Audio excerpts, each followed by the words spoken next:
Hello students. Today topic is branch of geography based on regional approach. प्रादेशिक उपागम पर आधारित भूगोल की शाखाएं. रीजनल मीन्स होता है कि किसी भी कॉन्टिनेंट को डिफरेंट रीजन्स के अंदर, कंट्री के अंदर डिवाइड करके, या स्टेट या डिस्ट्रिक्ट या रूरल अर्बन एरिया के अंदर डिवाइड करके उनका एक्सप्लेनेशन किया जाता है, उनकी इंफॉर्मेशन प्रोवाइड करवाई जाती है, जिसमें सभी टाइप्स के जो फिजिकल एलिमेंट्स होते हैं उनकी उन पर स्टडी की जाती है. तो वो रीजनल ज्योग्राफी होती है जो पीछे हमने पढ़ा था. इसमें सबसे पहला जो पार्ट आता है वो आता है रीजनल स्टडी, एरिया स्टडी, जिसके अंदर जो हमारे क्षेत्रीय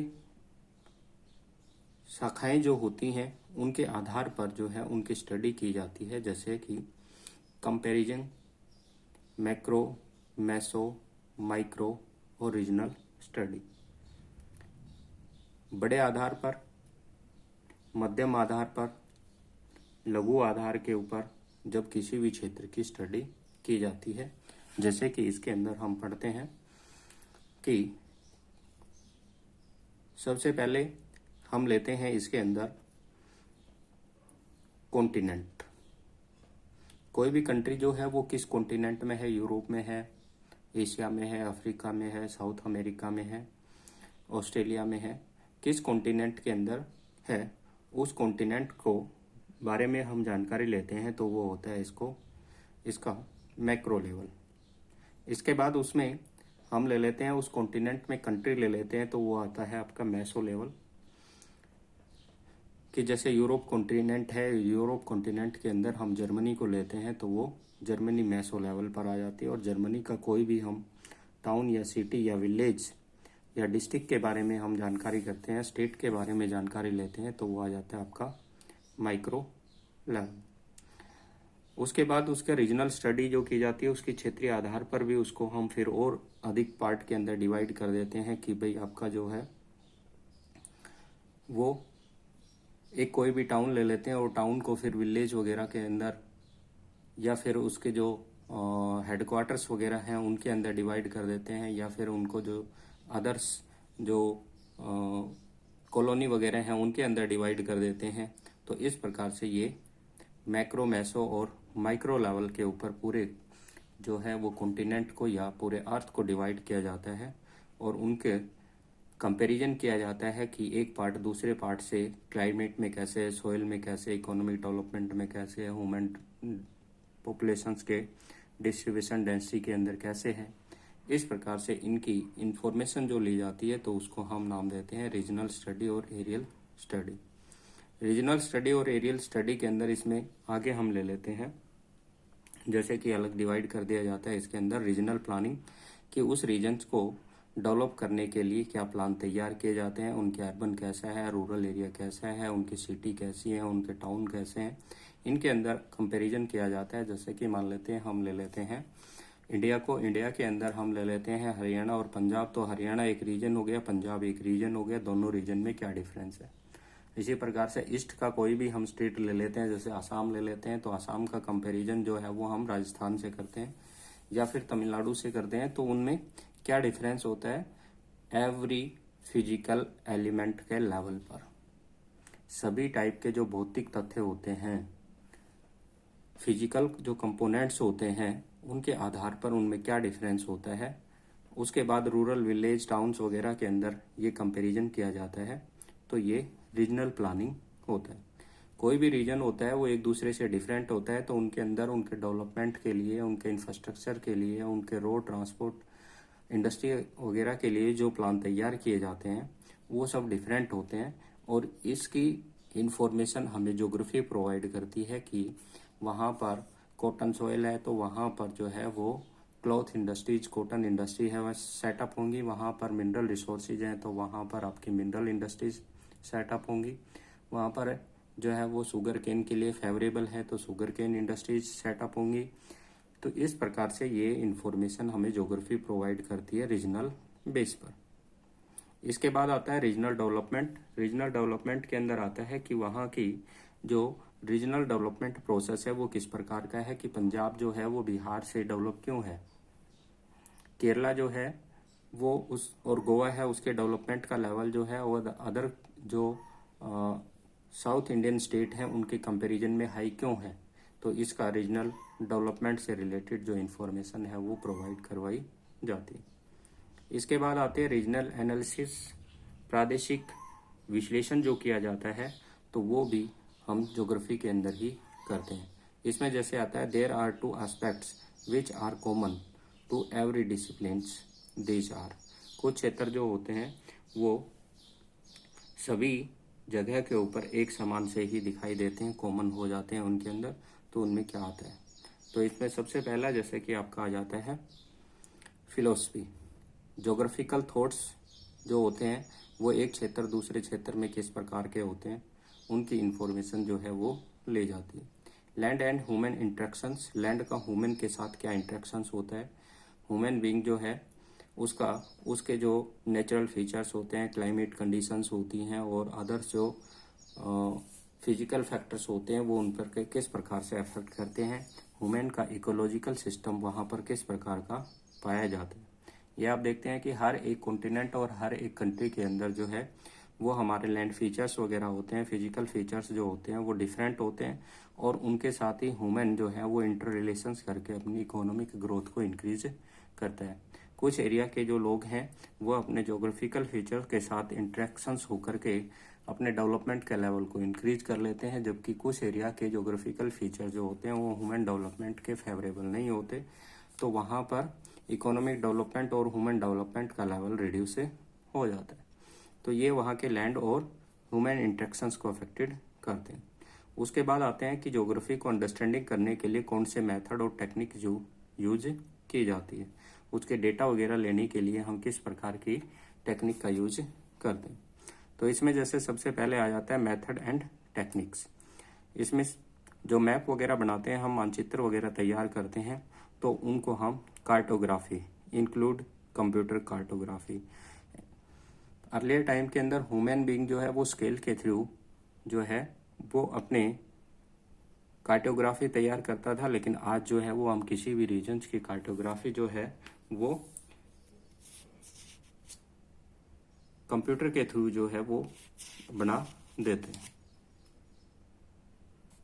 इसके बाद जैसे हम बात करते हैं आगे quantitative technique and statistical technique. Quantitative जो किसी भी टाइप के डेटा वगैरह लिए जाते हैं तो उनसे जो हम एनालिसिस करते हैं, उनसे जो रिजल्ट निकालते हैं, तो वो कंपैरिजंस करने के लिए हमारे पास स्टैटिकल्स टेक्निक और क्वांटिटेटिव टेक्निक का यूज जो है वो हम ज्योग्राफी के अंदर करते हैं, जिससे कि एक क्षेत्र की जनसंख्या अधिक है, एक क्षेत्र की कम है, एक में डेवलपमेंट का लेवल अधिक है, एक में कम है, एक में एल्टीट्यूड कम है, एक में लो है। तो उन सब के लिए जो डेटा कलेक्ट करते हैं, उन डेटा से जो मीन मीडियन मीट मोड के थ्रू जो हम रिजल्ट निकालते हैं, तो वो रिजल्ट जो है वो क्वांटिटेटिव और स्टैटिकल्स जो टेक्निक होती है हमारे पास, मेथड होते हैं, उनका यूटिलाइज इसके अंदर करते हैं। इसके बाद जो है वो किसी भी एरिया से डेटा वगैरह कलेक्ट किए जाते हैं तो उसके लिए फील्ड सर्वे मेथड का यूज किया जाता है। वहाँ के जो क्षेत्रीय सर्वेक्षण विधियां हैं उनका हम उसके अंदर उपयोग में लाते हैं। जैसे एवरी 10 ईयर में हम जो सेंसस डेटा कलेक्ट करते हैं तो ये फील्ड सर्वे के थ्रू ही किए जाते हैं। इसी टाइप से किसी एरिया की जो लैंड है उसकी फर्टिलिटी पावर, उसके डिग्रेडेशंस, उसकी एग्रीकल्चर लैंड, उसके फॉरेस्ट लैंड, उसकी जो नॉन एग्रीकल्चर लैंड है उसकी स्टडी की जाती है, तो उसके लिए भी हम फील्ड सर्वे करते हैं। किसी रीजन्स के अंदर पॉवर्टी है, डेवलपमेंट का लेवल है, मेल फीमेल सेक्स रेशो है, अदर्स जो वहाँ की सोशल डिस्क्रिमिनेशंस हैं, सोशल जो प्रॉब्लम्स हैं, उनकी जो स्टडी की जाती है तो वो फील्ड सर्वे मेथड उसके अंदर यूज किया जाता है। वहाँ से डेटा कलेक्ट किए जाते हैं और फिर उनको हम क्वांटिटेटिव या स्टैटिकल टेक्निक मेथड के थ्रू उनसे जो है वो एवरेज निकालते हैं, उनके रिजल्ट निकालते हैं। इसके अलावा जो है वो मॉडर्न टाइम में हमारे पास जो सैटेलाइट सिस्टम है और जो हमारे इंफॉर्मेशन सिस्टम है, इसके थ्रू भी जो है वो ज्योग्राफी की हम स्टडी करते हैं। तो इसमें सबसे पहला आ जाता है जियो info metrics, comparison techniques such as remote sensing, GIS, GPS, etc. ये जो टेक्निक है ये हमारे सैटेलाइट सिस्टम इंक्रीज होने से, जो हमारा स्पेस स्टेशन है उसके इंक्रीज होने, और हर एक कंट्री जो है वो अपने वेदर कंडीशंस की इंफॉर्मेशंस के लिए फॉरेस्ट डिग्रेडेशंस और एफॉरेस्टेशंस, सॉइल डिग्रेडेशंस, पोल्यूशन, अर्थक्वेक वगैरह, प्लेट टेक्टोनिक जो मूवमेंट्स होता है उनको ट्रैक करने के लिए जो है वो इस प्रकार के सैटेलाइट सिस्टम सेट करते हैं जो हमारे लिए डिफरेंट टाइप की इंफॉर्मेशन प्रोवाइड करते हैं। The above classifications give a comprehensive format of the branch of geography. ऊपर जो वर्गीकरण किया गया है वो भूगोल की शाखाओं के एक विस्तृत रूपरेखा प्रस्तुत करता है कि भूगोल के अंदर हम किस किस चीज का अध्ययन करते हैं और इसको कितनी शाखाओं के अंदर बांटा गया है, कितनी ब्रांच के अंदर बांटा गया है। Generally geography करिकुला the thought and learned in the format, but this format is not static. भूगोल जो एक सब्जेक्ट है सामान्यतः इसका जो फॉर्मेट तैयार किया गया है, इसका जो ढांचा तैयार किया गया है, बनाया गया है और जो पढ़ाया जाता है वह एक दृष्टि से स्टैटिक है, स्थिर है। Any discipline is bound to grow with new ideas, problem, method and technique. For example, what was once manual cartography has now been transformed into the computer cartography. परंतु यह रूपरेखा की दृष्टि से एक स्थैतिक सब्जेक्ट है, क्योंकि किसी भी विषय में यह बाध्यता है कि वह एक नई सोच, नई समस्या, नए टेक्निक मेथड और नई टेक्निक की ओर अग्रसर होता है। जैसे हमने भी इसके अंदर जो है वो आगे किया है कि पहले हम हाथ से निर्मित जो है वो मानचित्र तैयार करते थे, परंतु आज जो है वो कंप्यूटर से मानचित्र तैयार करने लगे, transform into the computer cartography. Technology has enable scholar to handle large quantum of data. Technique जो होती है वो जो हमारे स्कॉलर्स होते हैं, जो भूगोलवेता वगैरह होते हैं, विद्वान जो लोग होते हैं, उनमें आंकड़ों का इकट्ठा करने और उनका मैनेजमेंट करने के लिए एक नई कैपेसिटी जो होती है, एक जो नई क्षमता जो होती है वो प्रदान कर देते हैं। इसी टाइप से जैसे कि internet provide the extensive information, जो हमें बहुत ही अधिक जानकारी है, व्यापक जानकारी है वो प्राप्त कर देता है। Thus the capacity of the attempt analysis and increase the tremendously, और इनको जो है उनका विश्लेषण करना और इनसे निर्णय लेना के क्षमता के अंदर जो कंप्यूटर और जो अदर टेक्निक मेथड हैं उनसे हमारी क्षमता में तेजी से वृद्धि हुई है। GIS has further open vastest of knowledge. जो ज्योग्राफिकल इंफॉर्मेशन सिस्टम है ये हमारे ज्ञान में तेजी से विस्तार किया है। Geographical positioning system has became the handy tools to find out exact location. किसी भी क्षेत्र के एग्जैक्ट लोकेशन जो है, एकदम सही जो स्थिति है उसकी जानकारी ग्लोबल पोजिशनिंग सिस्टम जो हमारे पास टेक्निक है, टेक्नोलॉजी है, उसके थ्रू हम ले सकते हैं। Technology have enhance the capacity of attempting synthesis with sound theoretical understandings. जो हमारे पास तकनीकी है, इस तकनीकी से हम बड़े पैमाने पर जो सैद्धांतिक ज्ञान है, थ्योरेटिकल्स जो नॉलेज है, उस नॉलेज के ऊपर हम पहुंच सकते हैं, उसको अच्छे से समझ सकते हैं। तकनीकी ने गंभीर सैद्धांतिक ज्ञान के साथ विश्लेषण करने की क्षमता जो है वो हमारी बढ़ा दी है, जिससे हम बड़े पैमाने पर एकदम सही और स्टिक जो इन्फॉर्मेशन है वो किसी भी क्षेत्र की ले सकते हैं। जैसे आज कल जो है वो आप देख रहे हैं कि जो साइक्लोन आ रहे हैं, इनकी एकदम स्टिक इन्फॉर्मेशन जो है वो हमें जो है वो GIS और GPS सिस्टम से रेगुलर प्राप्त होती रहती है। इसी टाइप से आज अब देखते हैं कि वेदर से रिलेटेड जो रेनफॉल्स वगैरह होते हैं, टेम्परेचर होता है, विंड्स वगैरह चलती हैं, थंडर स्टॉर्म्स वगैरह आते हैं, इनकी इंफॉर्मेशन जो है वो हम पहले से ही इनकी ट्रैक करके और इनके डेटा को एनालिसिस करके अच्छे से प्राप्त कर सकते हैं। इसके बाद आगे हम देखते हैं physical geography and its importance. क्योंकि ये बुक हमारे फिजिकल ज्योग्राफी से रिलेटेड है, इसलिए हम फिजिकल ज्योग्राफी की स्टडी क्यों करते हैं, इसका इम्पोर्टेंस क्या है, इसके बारे में देते हैं। This chapter appears in the book entitled fundamentals of physical geography. पुस्तक का शीर्ष और विषय जिसमें भौतिक भूगोल के बारे में दिया गया है, भौतिक भूगोल के सिद्धांत जो हैं वो दिया गया है। The contents of the books clearly reflected the scopes। Book के कंटेंट जो है वो बताते हैं और उसमें दिया गया है कि हम फिजिकल ज्योग्राफी इसकी है और उसके जो स्कोप हैं उनके बारे में जानकारी देता है। In its therefore appropriates to know that the importance of this branch of geography। इसलिए हम यहाँ भूगोल की भौतिक भूगोल की शाखा का अध्ययन करते हैं और उसके महत्व की जानकारी लेते हैं।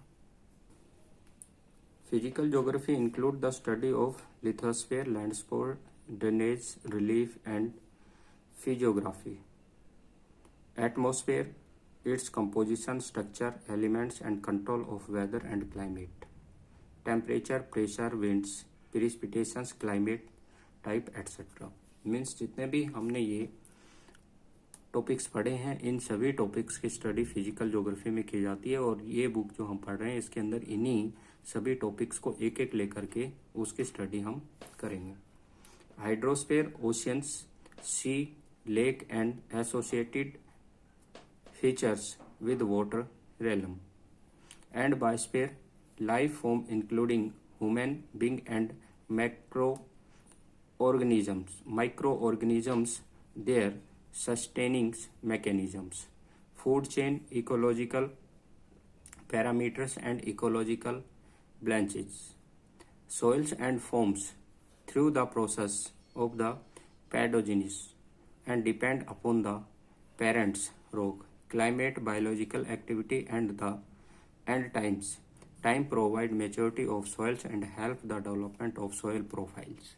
इन सब चीज़ों की जो स्टडी है वो हम फिजिकल ज्योग्राफी के अंदर करते हैं। मीन्स फिजिकल ज्योग्राफी जो है वो हमें सभी नेचुरल एलिमेंट्स की इंफॉर्मेशन जो है वो प्रोवाइड करता है कि हमारे एटमॉस्फेयर का फॉर्मेशन कैसे हुआ, लैंडफॉर्म का फॉर्मेशन कैसे हुआ, ड्रेनेज सिस्टम हमारे कैसे हैं, रिलीफ फीचर्स कैसे हैं, हमारे इकोसिस्टम किस प्रकार का है, हमारे माइक्रो ऑर्गेनिजम्स जो हैं वो किस प्रकार से काम करते हैं, किस प्रकार से उनका मैकेनिज्म्स होता है, फूड चेन क्या है, इस फूड चेन के अंदर डिस्टर्बेंस कैसे आता है, इकोसिस्टम फेवरेबल कैसे होता है, इन सब चीज़ों की इंफॉर्मेशन जो है वो आप ज्योग्राफी के अंदर इसमें पढ़ेंगे। Each elements is important for human being. हर एक जो एलिमेंट ऊपर जो दिया गया है उसकी इम्पोर्टेंस ह्यूमन बींग के लिए होती है। इनमें से किसी एक को भी अगर हम ह्यूमन लाइफ में से डिडक्ट कर देते हैं, उसको जो है वो हटा देते हैं, तो उससे ह्यूमन लाइफ में डिस्टर्बेंस आना स्टार्ट हो जाता है, उसका ecosystem unbalance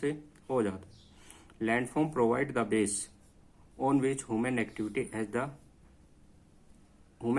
are located. Landform जो है वो ह्यूमन को उनकी एक्टिविटी जहाँ पर वो रहता है वो प्रोवाइड करते हैं।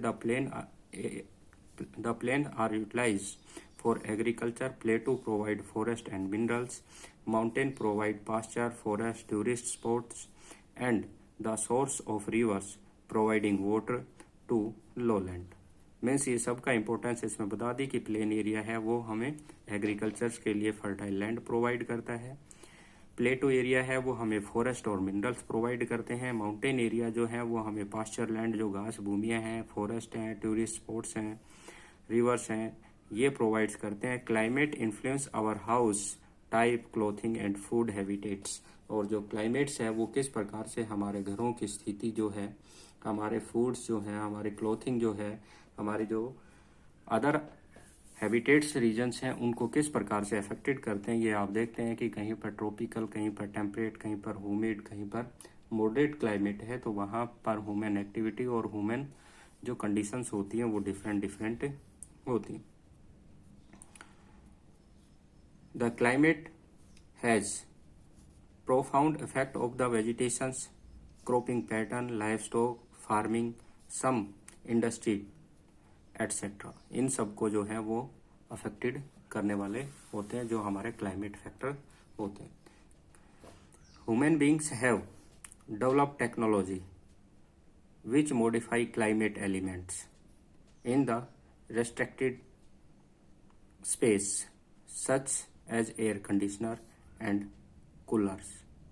ह्यूमन बीइंग ने अपनी टेक्नोलॉजी से जो क्लाइमेट के एलिमेंट से हमारे सामने कुछ बाधाएं आ गई थी उनको हमने सोल्व कर लिया। जैसे गर्मी के अंदर हम जो है वो एयर कंडीशनर लगा लेते हैं और सर्दी के अंदर हम हीटर लगा लेते हैं, तो इससे हमारा टेम्परेचर मेंटेन हो जाता है और हमने क्लाइमेट के इफेक्ट को कुछ रिड्यूस कर दिया है। Temperature and precipitation ensure the density of forest and quality of grassland.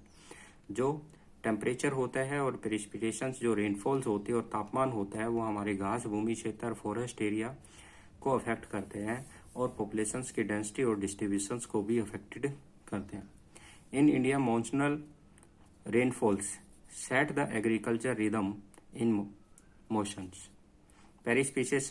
प्रेसिपिटेशंस recharges the groundwater. Aquifer with the latter provide water for agriculture and domestic use. तो ये सारी चीज़ें जो हैं ये हम ज्योग्राफी के अंदर इनकी स्टडी करते हैं। We study oceans which are the store house of resource. जो हम ओशियंस की स्टडी करते हैं जो हमारे रिसोर्स के स्टोर हाउस बने हुए हैं। Beside fish and other sea food, ocean are rich in mineral resources.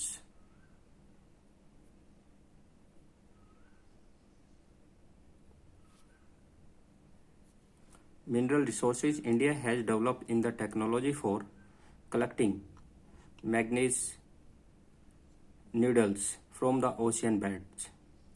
Soil and renewable resources which influence a number of economic activities such as agriculture. The fertility of the soil is both naturally determined and culturally induced. जो हमारी fertile lands वगैरह होती है वो हमारे cultural और others जो naturals effects होते हैं उन दोनों को, प्राकृतिक और सांस्कृतिक दोनों क्रियाओं को प्रभावित करने वाले होते हैं। Soil also provide the base of the biosphere accommodating plants, animals and micro organisms. इन सब को ये अफेक्टेड करती हैं कि सॉइल की फर्टिलिटी किस प्रकार की होती है। जो प्लांट, एनिमल, माइक्रो ऑर्गेनिजम्स हैं इन सब की स्थिति और उनके विकास को प्रभावित करती है।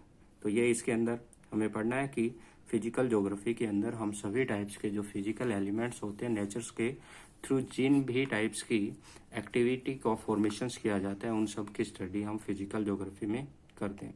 ये पहले हमने पढ़ ही लिया था। What is geography? Geography is concerned with the descriptions and explanations of the areal differentiations of the earth surface. कि भूगोल जो है वो पृथ्वी के ऊपर जो क्षेत्रीय विभिन्नताएं होती हैं उनका व्याख्या और विश्लेषण करता है। रिचर्ड हॉटसन ने डेफिनेशन दी थी, इसको अच्छे से आपको याद कर लेना। इसी प्रकार से हैटनर ने भी जो डेफिनेशन दी थी, geography study the difference of phenomena usually related to different part of the earth surface. Earth surface के ऊपर जो डिफरेंट फिनोमिनल एक्टिविटीज होती हैं, जो परिघटनाएं घटित होती हैं, उन सब का वर्णन करता है, उनका अध्ययन करता है। तो ये आपको इसके अंदर पढ़ना है। आगे देखिए, the study of physical geography is the emerging as a discipline of the evaluating and managing natural resources. भौतिक भूगोल प्राकृतिक संसाधनों का मूल्यांकन करने के लिए, एवल्यूटिंग करने के लिए और उनका प्रबंधन और मैनेजिंग नेचुरल रिसोर्स का प्रबंधन करने के विषय के रूप में ये विकसित हो रहा है कि किस प्रकार से हम अपने प्राकृतिक संसाधनों का मूल्यांकन करें कि वो उनकी वैल्यू कितनी है, वो हमारे डेवलपमेंट के लिए कितने महत्वपूर्ण है, और उन नेचुरल रिसोर्सेज का प्रॉपर यूटिलाइजेशन कैसे करें, उनका प्रॉपर जो है वो मैनेज कैसे करें, जिससे कि हमारी इकोनॉमिक डेवलपमेंट का लेवल इंक्रीज होता रहे और नेक्स्ट जो जनरेशन है उसके लिए भी ये रिसोर्स हैं वो अवेलेबल रहें और हमारी एनवायरमेंटल कंडीशन जो है वो भी डिग्रेड ना हो। इन सब की जो प्रॉपर मैनेजमेंट है वो ज्योग्राफी करता है। In order to achieve this objective it is essential to the understand and interact relationship between the physical environment and human being। इस उद्देश्य की पूर्ति के लिए भौतिक पर्यावरण और मानव के मध्य संबंधों को समझना आवश्यक है कि ह्यूमन बीइंग और नेचुरल रिलेशन जो हैं वो एक दूसरे से कैसे प्रभावित होते हैं। इनको समझने के लिए भूगोल का अध्ययन किया जाता है। एसेंशियल मीन्स होता है जरूरी, to understand the interact means inter relations, जो इनका रिलेशनशिप होता है, relationship between the physical environment and human being, कि इन दोनों का अंतर संबंध किस प्रकार का है। Physical environment provide resource means physical environment जो है वह हमारे नेचर जो है वो हमें रिसोर्सेज प्रोवाइड करता है, and human being utilise these resources, और ह्यूमन बीइंग इन रिसोर्सेज का यूटिलाइज करता है। जैसे कि हम हर एक स्टेप के ऊपर, हर एक कदम के ऊपर जो है वो हम अपने नेचुरल रिसोर्स को यूटिलाइज करते हैं। जैसे कि हम सांस लेने के अंदर भी जो ऑक्सीजन यूज कर रहे हैं वो नेचर से ही ले रहे हैं, पानी पी रहे हैं वो भी नेचर से ही पी रहे हैं, और अदर जो हमारे बॉडी को रिक्वायरमेंट की गुड्स हैं वो सब हम नेचर से रिसीव कर रहे हैं। तो इनका संबंध नेचर से कैसे, ह्यूमन बीइंग का संबंध नेचर से कैसे, इनको समझने के लिए हमें ज्योग्राफी की जरूरत होती है। फिजिकल ज्योग्राफी इसकी स्टडी करती है human being. Physical environment provide resource and human being utilise these resource and ensure their economic and cultural development, और उससे उनके आर्थिक और सांस्कृतिक विकास जो है वो सुनिश्चित होता है। जो लोग जितने अधिक नेचुरल रिसोर्स का प्रॉपरली यूटिलाइज करते हैं उनका इकोनॉमिक एंड कल्चरल डेवलपमेंट उतना ही अधिक होता है, और जहां पर लोग जो हैं वो इन नेचुरल रिसोर्स का प्रॉपर यूटिलाइज नहीं कर पाते हैं, उनको यूटिलाइज करने की टेक्निक और मेथड नहीं आते हैं, तो वहाँ डेवलपमेंट का लेवल है वो रिड्यूस हो जाता है। Accelerated pace of resources utilisation with the help of modern technology, तकनीकी की सहायता से संसाधनों का उपयोग जो है वो तेजी से बढ़ रहा है, एक्सेलरेटेड हो रहा है, तेजी से उसका उपयोग हो रहा है। With the help of modern technology has create ecological imbalance, और जिसके कारण से हमारे जो इकोलॉजिकल बैलेंस है वो डिस्टर्ब हो रहा है, इम्बैलेंस हो रहा है, पारिस्थितिकी संतुलन जो है वो असंतुलित होता जा रहा है इन द वर्ल्ड, पूरे विश्व के अंदर। Hence a better understanding of physical environment is absolutely essential for sustainable development.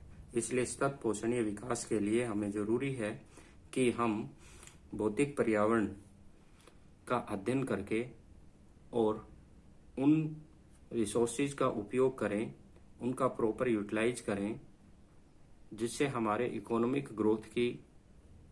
Growth है वो भी अफेक्टेड ना हो, प्रभावित ना हो, और हमारे इकोनॉमिक डेवलपमेंट का लेवल है वो भी इंक्रीज हो, और हमारा एनवायरनमेंट भी डिग्रेड ना हो। इस प्रकार के मेथड और टेक्निक यूज करके हम नेचुरल रिसोर्स का प्रॉपर यूटिलाइजेशन कर सकते हैं और अपने इकोनॉमिक ग्रोथ रेट को इंक्रीज कर सकते हैं। इसकी इंफॉर्मेशन जो है वो हमें फिजिकल ज्योग्राफी के द्वारा प्रोवाइड करवाई जाती है। तो ये चैप्टर आपका कंप्लीट हो गया। इस चैप्टर को अच्छे से नोट्स बनाने हैं। इसमें से आपका जो है वो 3 मार्क्स का एक क्वेश्चन जरूर आएगा, तो ये आपको इसमें ध्यान रखना है।